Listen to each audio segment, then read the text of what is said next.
Ang dami naming nakita and ang dami naming pwedeng i-share sa inyo, no, na potentially magugustuhan po ninyo. So yan po ang ating i-unpack. Let's go! Tara na! One of our interesting buy, kamote. Yes, kamote. So yes, look at this. So trivia lang sa inyo guys, no, kung bakit masarap yung KitKat sa ibang bansa. And ganyan siya kasing laki niya. No? So ayan, makita mo yung difference. So bumili din kami noon ng sabon. Hindi ko alam guys, no, kung meron na pa kayo nakita na content creator na bumili ng sponge. What's up guys? Welcome again to our YouTube channel. So today, nakauwi na po tayo sa Pilipinas. Yay! So after 9 days or 8 days guys, no, ng ating travel sa Japan, specifically sa Tokyo, nakabalik na po tayo sa Pilipinas and we have somehow settled down. And syempre, hindi natin guys pakakawalan yung pagkakataon, no, na ipakita sa inyo kung ano ba yung mga nabili or napamili namin sa Japan, sa Tokyo, Japan. So for your information, kami po ay nag-grocery sa Life Supermarket, and this Life Supermarket is sobrang lapit. Actually, nasa baba lang siya, no, ng Tokyo Skytree. Isa ito guys, no, sa mga pinakamalaking supermarket, no, na nakita ko because it has multiple floors and yung variety nung mga produkto na binebenta doon is also very wide. So ito na, umpisahan natin guys, no, wag natin itong patagalin. So meron tayong multiple bags, no, kasi nga sa pagkakaalam ninyo and doon sa mga multiple na rin natin, no, na share in the past, tax free po kasi, no, pag ikaw ay isang foreigner and nag-visit ka sa Japan, meron kang benefit or privilege guys, no, na tax free yung mga pwede mong bilhin. Okay, okay po. Okay, so guys, isa pala to sa kailangan nyo tandaan, no. As you can see here, itong bag na to, this is still sealed, no. Siyempre, ayaw natin guys, no, na makalabag tayo, no, ng any rules para maayos pa rin tayo bumalik dun, no. Tandaan nyo guys, no, hindi nyo po to pwedeng i-consume o hindi nyo po to pwedeng buksan itong plastic na to. It has to be sealed pa din kapag kayo po ay umalis ng Japan. So mapapansin nyo dito sa packaging niya, no, may nakasulat here, no, just I wanted to read it na lang sa inyo. Do not open the packaging until you have left Japan. Please note that if you consume this product while in Japan, you may be subject to pay consumption tax. So, yung consumption tax nila guys is parang 10%, no? Sa Pilipinas, yun yung tawag natin na VAT. So, all in all, lahat po na nabili namin sa supermarket na yun ay tax-free. Siyempre, kapag kayo po ay namimili sa supermarket, hindi nyo po maiiwasan, no, na bilhin na rin yung mga gagamitin ninyo, hindi lang yung pampasalubong. So, what we did is that sineparate po namin, no, kung ano yung dapat namin gamitin, ano yung mga kakainin namin sa Japan, yun po, hindi namin siya pinatax free. So, itong mga pinatax free namin, ito lang po yung sure kami na dadalhin namin sa Pilipinas. So, another guide sa inyo guys, kung kayo po ay magpapa-tax free sa Japan, meron po silang minimum requirement na kailangan. Meaning, ano po yung dapat ninyong payment. So, ang minimum payment is 5,500 yen. And, as I've mentioned, don't forget guys, no, na dalhin ng inyong passport because kahit anong pagmamakaawa ninyo, talagang hindi kayo bibigyan ng tax-free hanggat wala kayong passport. So, kailangan nyo po yung dalhin. Okay, so buksan na natin ito guys, no. Itong una nating pinamili sa Japan. Tara na.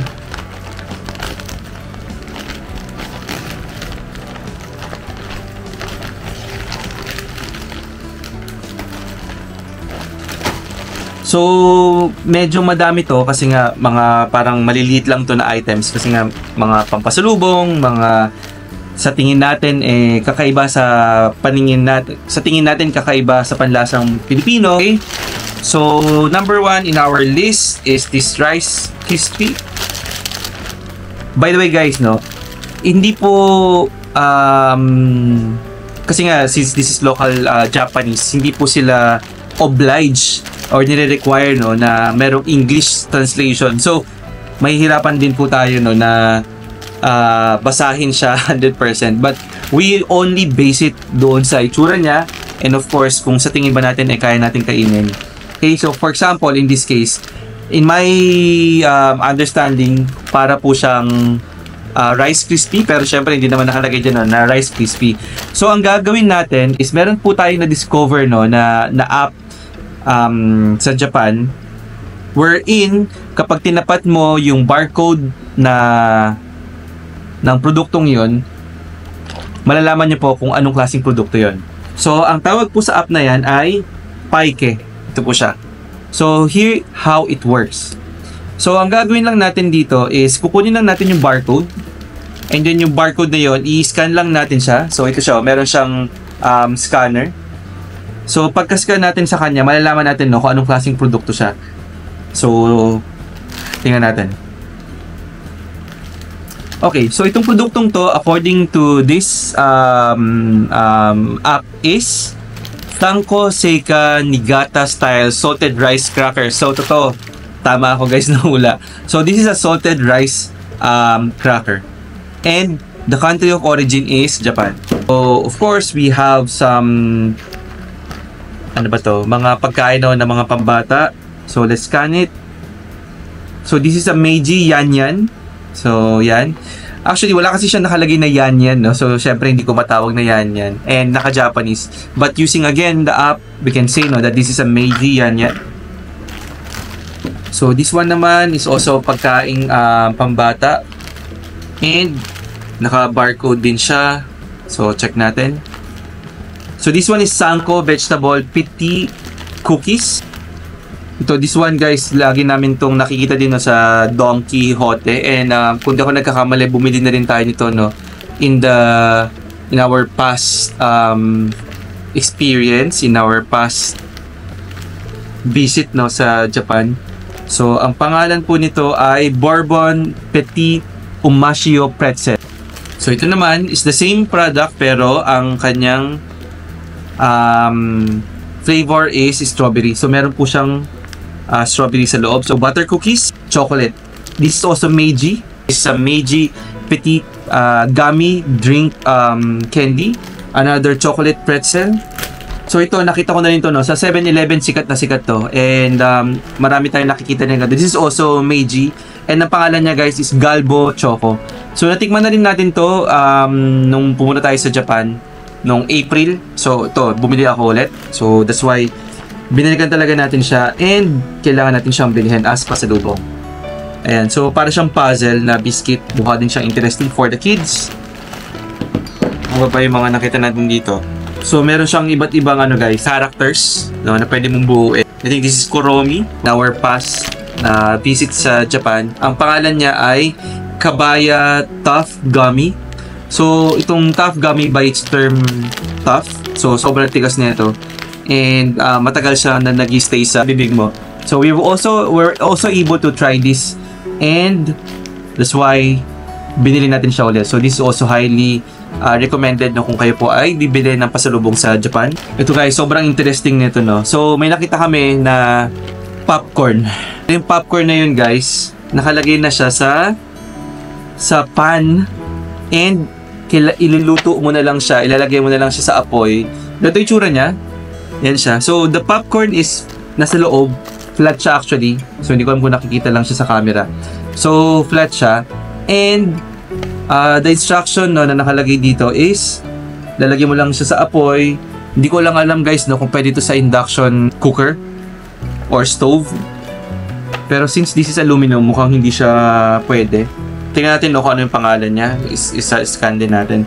So this is a Clover Jazz Popcorn Soy Sauce Flavor. Kung di ako nagkakamali, dalawa yung binili namin nito. Yeah, I think nandun yung isa sa loob. So this is a soy sauce flavor. And guys, ang kulang na lang dito ay apoy. So again, another cute na produkto na nabili namin sa Japan. Yuskin Hana Osmanthus Fragrance Hand Cream. So because nandyan si Nifi, binili siya ni Wifey. Pero this is a hand cream or a hand moisturizer. So actually, yun lang yung laman ng bag ito, and also pare-parehas na kasi siya. Okay, so yung next natin guys, no? Next plastic is this. So this pack is actually by the looks of it, no, marami kaming noodles, no, na binili. So remember, sinabi ko meron kaming cute na nakita, no, na popcorn sa Japan, no, na hindi siya katulad, no, ng popcorn sa atin, no, na mina-microwave. So this one lalagay mo lang sa this is the second flavor. So this one is a butter flavor. Look at this. So nakabili din kami guys, no, ng mga noodles. Ito po siya. And pinili namin yung maliliit na noodles because of course mas cute siya and mas maganda siyang ipamigay kasi walang ganito sa Pilipinas, no, na ganito kaliliit. Normally makikita mo na mga noodles na Nissin cup noodles is malalaki. So normally ganyan siya katatangkad. So this is what they called a Nissin mini cup noodles and maganda siyang ipamigay. Okay. So, bumili din pala kami, no, ng ibang flavors na noodles. So, this is curry cup noodles. No? So, ayan, makita mo yung difference. So, another kind of noodles is a Pokemon noodles. So, another flavor of noodles. So, wala siyang nakalagay pero check natin sa app. So, this is miso. Okay. Ayan, miso flavor. Kasi nga guys, 100% naka-Japanese siya. So, kailangan siya gamitin ng app. So, this is a miso flavor. So, it's the same, no, dun sa mga nabili natin kanina. Sorry, yung mga napakita natin kanina. So, ito, another flavors lang siya. Okay, so since naisama na rin siya dito, pakita ko na guys, no. Ito, look at this. So, bumili din kami, no, ng sabon. So, hindi ko lang alam guys, no, kung meron bang vlogger na bumibili ng sabon or content creator. Pero, since kasama ko si Wifey sa pamimili or sa pag-shopping or sa pag-grocery, bumili na rin kami, no, ng sabon. So, itong sabon na to, para lang ma-try natin dito sa Pilipinas is, anong pangalan niya? Para siyang Ariel. Yan yung logo niya. Tingnan natin, since naka-barcode naman siya. So, tama nga. So, this is an Ariel Gel Ball Pro Indoor Drying Replacement Mega 64 pieces. So, yun yung pangalan niyan. Okay. So, we're also able to buy itong sikat, no, na Rohi Chuboko. So, itong Rohi Chuboko, guys, is actually meron tayong isang content, no, na ginawa, no, habang nandun tayo sa Japan hotel natin. So, this is highly recommended.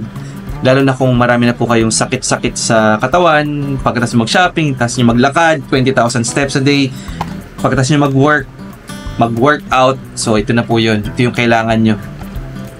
So, para siyang salon pass na alam nating Pilipino, pero bilog. Ganito yung itsura niya mismo. And, ganyan siya kasing laki niya. Galing, di ba? So, parang ang ayos lang niya, no, na hindi mo na kailangan siya kung ano yung sukat. What is 78 cm? Or, sorry, what is 3.9 cm na size, no?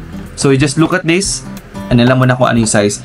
Dalawa to guys, merong mas maliliit and merong ito yung malaki. So, kinuha namin yung mas malaki kasi yung maliliit, while it's okay, medyo mahirap lang siyang ikabit and sobrang dami kasi niya. But this time, ang kinuha natin po ay mas malaking version. So, something new in this plastic. Okay, wala na. So, pare-pares na siya ulit. Now, let's try this plastic.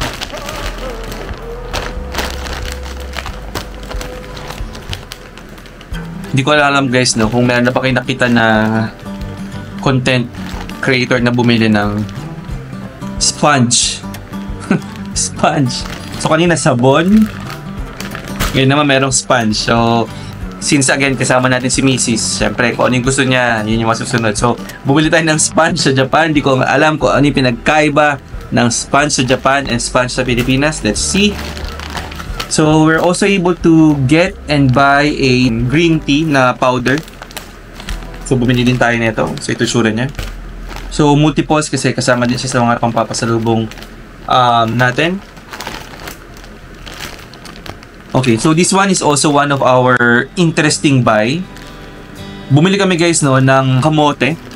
Yes, kamote. So yes, look at this. So ano siya, luto na siya na kamote na nakapack and ready to eat na siya. And I think meron siyang expiry date na nakalagay dito 12/19 or December 19, 2024. So we need to eat this already. And sobrang popular guys no ng Japanese sweet potato or kamote sa atin. Ready to eat sweet potato in a vacuum pack. Okay, so since mahilig tayo guys no sa miso soup, bumili na rin tayo guys no ng nakapacket. So gagawin natin is isang pack, lalagyan lang natin siya no ng 160 ml. So parang meron ka ng miso soup. Marukome Ajio sa instant miso soup. So ito, another interesting buy namin sa Japan. Kasi nga, nung unang araw namin doon, syempre alam naman namin malamig, pero hindi kami nagdala no, ng moisturizer. Tapos si Ollie, yung daughter ko, medyo nag-dry na yung face niya. So, since medyo pihikan kami, no, ano ba yung nilalagay sa skin no, ng mga babies namin or ng kids namin, we went to the pharmacy talaga. And we thought, mag-ask kami guys, no, kung ano ba yung pinaka-the best na moisturizer para sa baby. So, ito po yung ibinigay nila. At ang pangalan po nito ay, so this is Heal Mild Cream. So, I think this is a nakalagay dito is a pharmaceutical product. It's not only just a moisturizer, pero parang in Japan, parang category niya is a medicine para sa mga sobrang dry daw and itchy na skin. So, since tinanong namin siya sa isang pharmacist no, sa Japan, and syempre, naniniwala naman kami because it's a pharmacist, no? So, tinanay din namin siyang i-search and nakalagay naman dito guys sa box niya no, na pwede siya sa baby, and pwede siya sa face, pwede siya sa lahat no ng medyo dry parts no ng katawan. And ginagamit din daw siyang panggamot for as beauty product sa Japan. So binili na rin namin to. So meron kami nakita din sa supermarket. So yung bumili kami actually ng isa sa pharmacy and sa supermarket again. So para hindi kami mawalan ng stocks until next year. Okay, ano ba? Itong mga binili pa ni Mrs. Siyempre, hindi mawawala itong mga pampalasa or mga pangluto, ginagamit sa pangluto. By its look guys, ano siya, para siyang meal mixes, yung ginagamit natin sa pagluluto. Para isang lagay na lang, yun na agad yung lasa niya. So, we have multiple flavors. I think this one is also a meal mix. Pero check natin yung... Okay, so this one, nag-register siya. So, this is a house food spice cooking herb grilled chicken. So, if you wanted to have a Japanese-style herb chicken, so ito siya. Ano ba yung mga flavors na kinuha niya? So, meron din siyang chicken karaage na flavor. Chicken tandoori flavor. So, ito din po yun. Yeah, so I think this is also herb chicken. Beef. Meron din po siyang kinuha no, for beef spice cooking for steak flavor. Salt lemon chicken. Ayan, is fried chicken. So, ito parang chicken basil or pork basil. Kung yung anak ninyo hindi masyadong ginaganahan kumain kasi nga walang itsura or hindi cute, Mickey Mouse. Ayan. So, ito siya. Actually, ang binibili mo, yung mga bilog-bilog na yan. So, this is a colorful fish chip sub-color 4 varieties bag. So, ito yung flavor niya, guys. So, another type. So, guys, ito yung matcha powder. Ito yung also sikat sa Japan. Wala lang siyang brand. Pero nakalagay dito is made from Japan matcha powder. So, we will also try this. Okay, so, this one is also very popular. No, kapag kayo po ay bumibili sa isang grocery or sabihin natin donkey.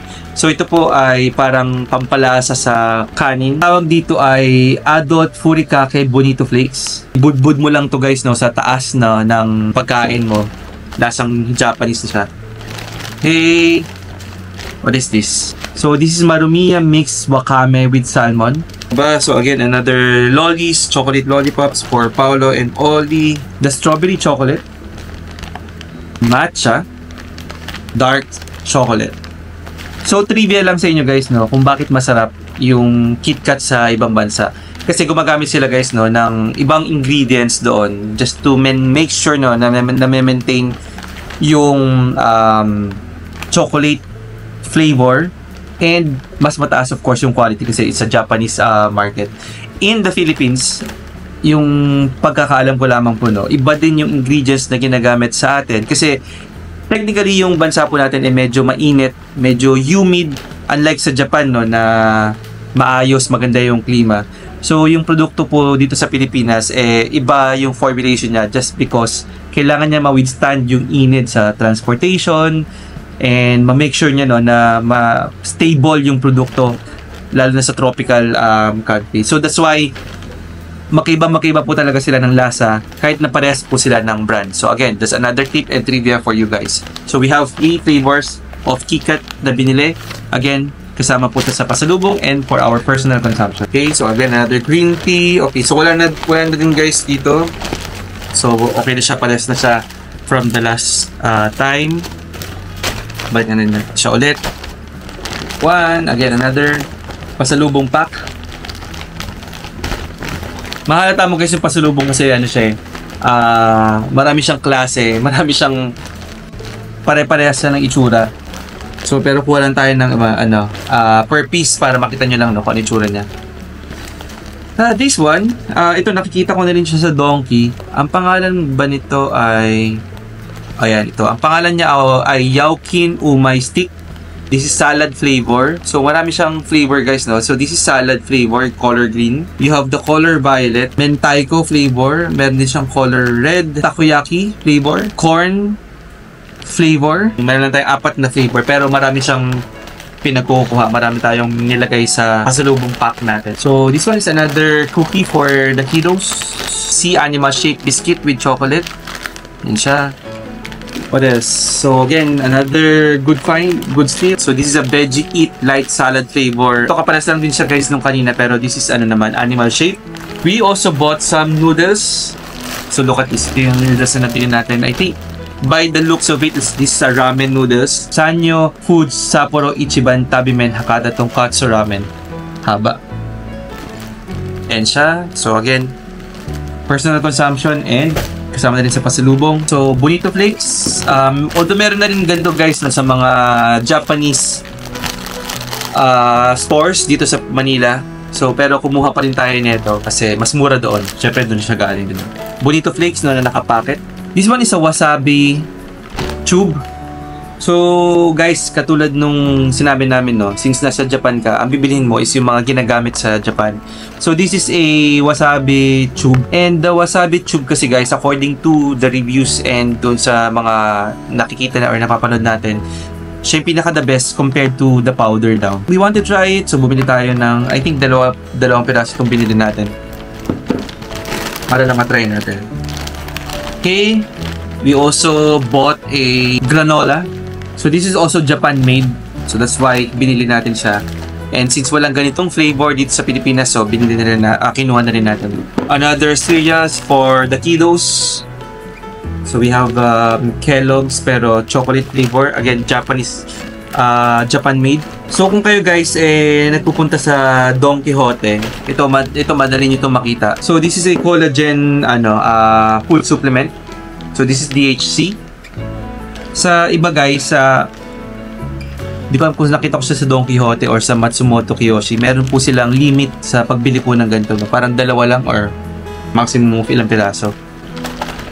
And last on this pack is we have the cola gummy for the kids. Just want them to try it. Okay? So ito na yata yung last sa supermarket. So another Rice Krispie, another granola, pero this one is a chocolate and mixed nuts, no? So yung kanina fruits, ayan. So ito, bili na tayo ng chocolate flavor. So again, for healthy living, more fiber, more life. So this is a Jagariko Salad Beet Snack Pack. So ano siya, maliliit siya guys, ito yung tsura niya. Okay. So si YP ay bumili ng Petit Pudding. So ano na siya, para siyang jelly ace guys. So ito yung tsura niya. Okay, so maliit lang yung bag, so yun lang yung laman niya. So itong bag naman na to guys, no, na i-open natin. Ito naman nabili natin to sa Matsumoto Kiyoshi. Yeah. Actually, pares na pala siya ng bag, no? So, pero, kung di ako nagkakamali, this is Matsumoto Kiyoshi or sa Matsukiyo. Ano siya? Yung sikat, no, na panglagay sa paa kapag kayo po ay pagod na maglakad or namamagana yung mga paa ninyo. And I think, gumawa po tayo, no, ng separate content for this one kasi ginamit natin yung iba na nabili natin doon. Pero this one, binuksan natin lang siya dito.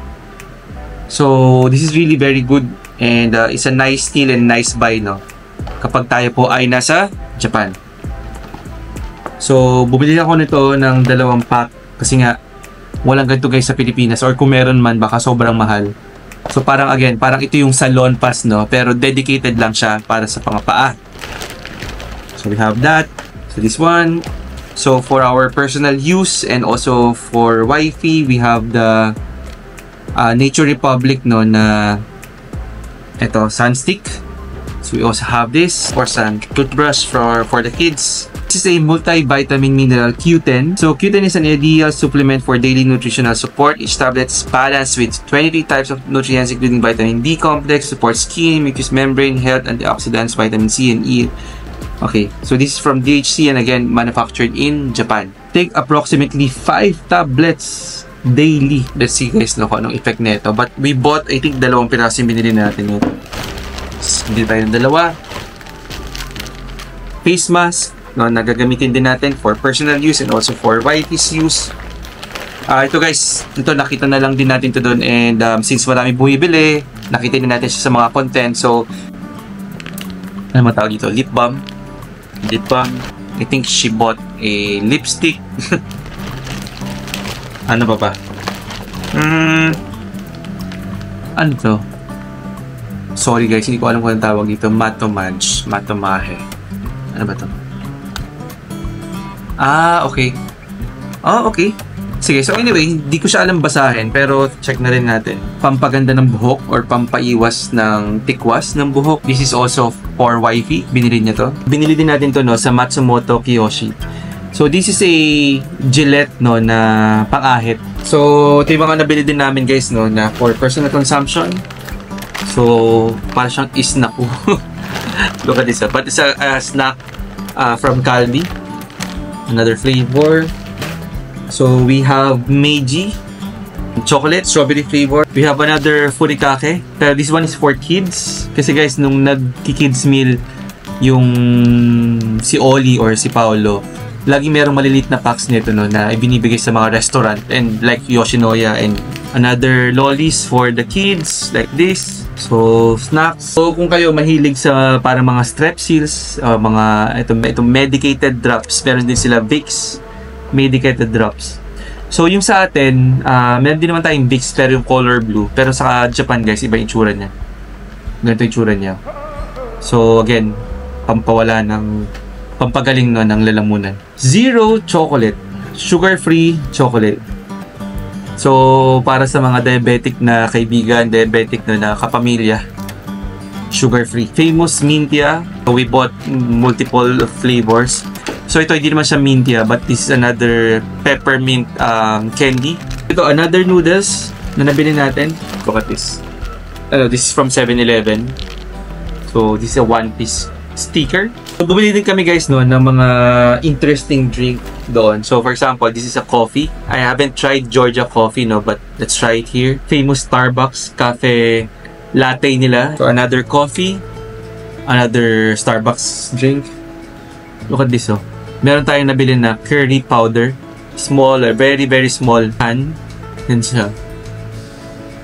It's Gaban curry powder. Ito, Caesar salad dressing. So, we have the Japanese soy sauce and sesame dressing. So, mukha siyang vinaigrette, guys. No? Again, pag salad. And, bumili na rin kami, guys, ng yuzu. So, remember, yuzu is parang calamansi or lemon. So, sikat din, guys, sa mga bata doon yung bat ball. Yan siya. So, ayun. Natapos na tayo, guys, no, sa pag-unpack or pag-unbox nung mga napamili natin sa supermarket sa may Japan. And I hope nakatulong po sa inyo, no, itong content na to para malaman ninyo kung ano yung mga bibilihin ninyo and na pwedeng iuwi dito sa Pilipinas. So, hanggang sa uulitin, See you. Ingat po kayo, and don't forget again to share, like, comment on our videos, and subscribe na rin po kayo para maraming tao pa rin na makakita ng ating mga content. So hanggang sa ulitin, ingat po kayo. Bye-bye and have a safe travels.